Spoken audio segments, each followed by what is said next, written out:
सोनिया गांधी जी और राहुल गांधी जी का बीच में नाम है, किस तरह देखते हैं, क्योंकि आज पूरे देश भर में इसको लेकर कांग्रेस विरोध प्रदर्शन कर रही है। देखिए, लोग पागल हो गए दिखते हैं। दुनिया जानती है कि 90 साल पहले 1938 के अंदर मैंने आज़ादी के पहले पंडित जवाहरलाल नेहरू ने ये शुरू किया था, नेत्र हेराल्ड शुरू किया था, और एक हिंदी का था, साथ में एक उर्दू का था, कि देशवासियों को बताने के लिए, आज़ादी जंग में हिस्सा लेने के लिए प्रेरित करने के लिए कांग्रेस के माध्यम से कैसे हम मैसेज देवें देश को। तो ये जो स्थापना की गई थी उस वक्त ही कांग्रेस के माध्यम से संदेश देना था देशवासियों को। आज़ादी की जंग में गांधी जी का संदेश हो, पंडित नेहरू का हो, या महापुरुषों का हो, तो स्थापना उसके लिए हुई।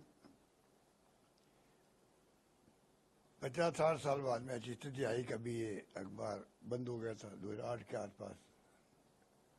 बंद हो गए तो कांग्रेस का प्रयास था वापस शुरू करें, इसको वापस शुरू करें, और 90 करोड़ रुपए दे दिए लोन के रूप में एजीएल को, जो एसोसिएट जो इनका एसोसिएशन कंपनी थी, जनरल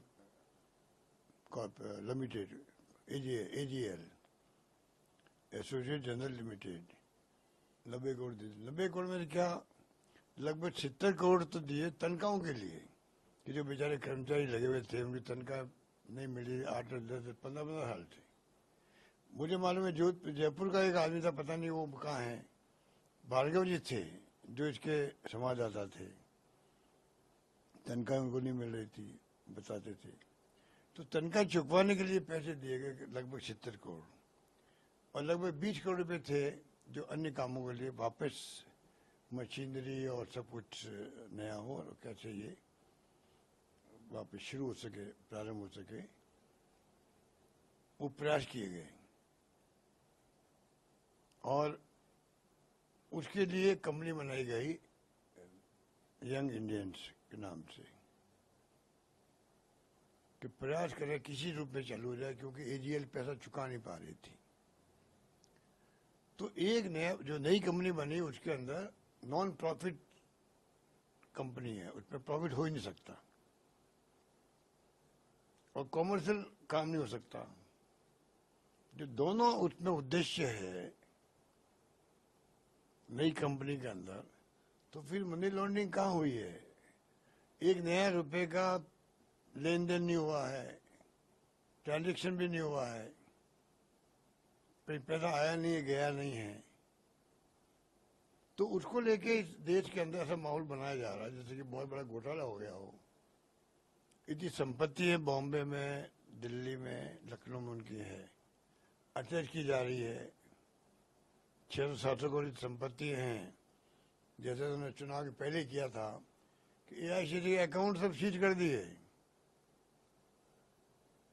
ये डेमोक्रेसी की हत्या करने के काम करते हैं बार बार, तो ये इनका विश्वास था नहीं डेमोक्रेसी के अंदर। इस प्रकार की जो इन्होंने अप्रोच रखी है वो बहुत खतरनाक अप्रोच है। बल्कि एक बार जांच हो चुकी है ईडी के अंदर भी, और जो आयोग था उसने क्लीन चिट दी है कि इसमें सोनिया गांधी, राहुल गांधी कोई मुलजिम बनते ही नहीं है। उसके बाद में वापस का केस शुरू कर दिया। तो चाहे सीबीआई हो, चाहे ईडी हो, चाहे इनकम टैक्स हो, सब जगह ये इस प्रकार से हरकतें करते हैं, दबाव देते हैं अधिकारियों पर। अधिकारियों को मजबूरी में आकर के रेड करनी पड़ती है, और रेड जब करते हैं तो जो इन्फॉर्मल बातें वो करते हैं, जहाँ रेड होती है वहाँ आप सोच नहीं सकते कि क्या वो कहते होंगे। तो ये स्थिति है, और ये केस इस प्रकार का बनाया गया है, ये झूठा, बिल्कुल झूठा केस है, कोई दम नहीं है। पूछताछ पहले हो चुकी है 3-3, 4-4 दिन तक, राहुल जी के साथ में भी, सोनिया जी के साथ में भी, ये सब मालूम इन लोगों को। और ये 5-7 साल तक तो चुप रहते हैं, और जब मौका लगता है, चुनाव आते हैं, चाहे बिहार क्या हो, चाहे वो और कोई इश्यू बनते हों, महंगाई पे इनका ध्यान नहीं। आज बेरोजगारी बहुत बड़ा इश्यू है देश के अंदर, उनकी चर्चा नहीं हो और कोई न कोई ऐसे केस करते जाओ तो देश उसी में उलझा रहे।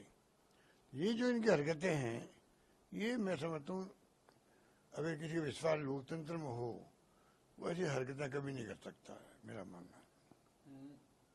कारण क्या लगता है आपको कि क्योंकि अब जो चुनाव भी आ रहे हैं, आपने कहा चुनाव आते करते कारण बड़ा कारण क्या लगता है? क्योंकि कल प्रताप सिंह खाचरियावास में अभी ईडी की रेड हुई, कि आपके जो बड़े लीडर्स है उनको चार्जशीट फाइल कर दी गई, तो उसके पीछे एक बड़ा मकसद आपकी कुछ आप आरोप चारों ओर माहौल बनाना देश के अंदर।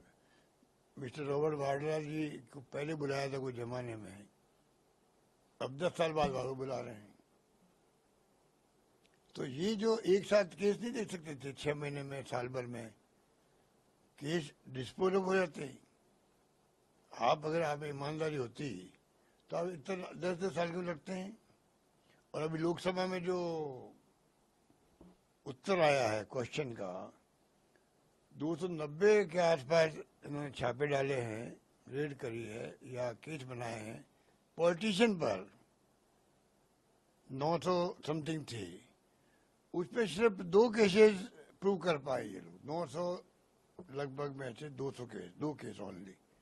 आप बता दीजिए कि 900 लोगों के ऊपर क्या बीती होगी, चाहे वो उद्योगपति थे, छोटे थे, बड़े थे, पॉलिटिशियन थे अधिकांश तो, और सब लोग थे वो बीजेपी के आरएसएस के थे नहीं। इक्का दुक्का छोड़ दीजिए जो गलती से फंस गए। जैसे कानपुर में हमने सुना, जाना था किसी के यहाँ, नाम एक कॉमन था, चले गए वो और किसी के यहाँ पर, वो उसका बैकग्राउंड बीजेपी का था। कुछ 250 करोड़ रुपए मिले मेरे ख्याल से वहां पर, ऐसा मुझे याद है। उसको वापस मिल गए पैसे उसको, तो ऐसा सुना मैंने। अब क्या सच्चाई क्या हो तो हो जाने। तो ये इनकी हरकतें पूरा देश देख रहा है और इनको कभी माफ नहीं करेगा मुल्क, जब समय आएगा।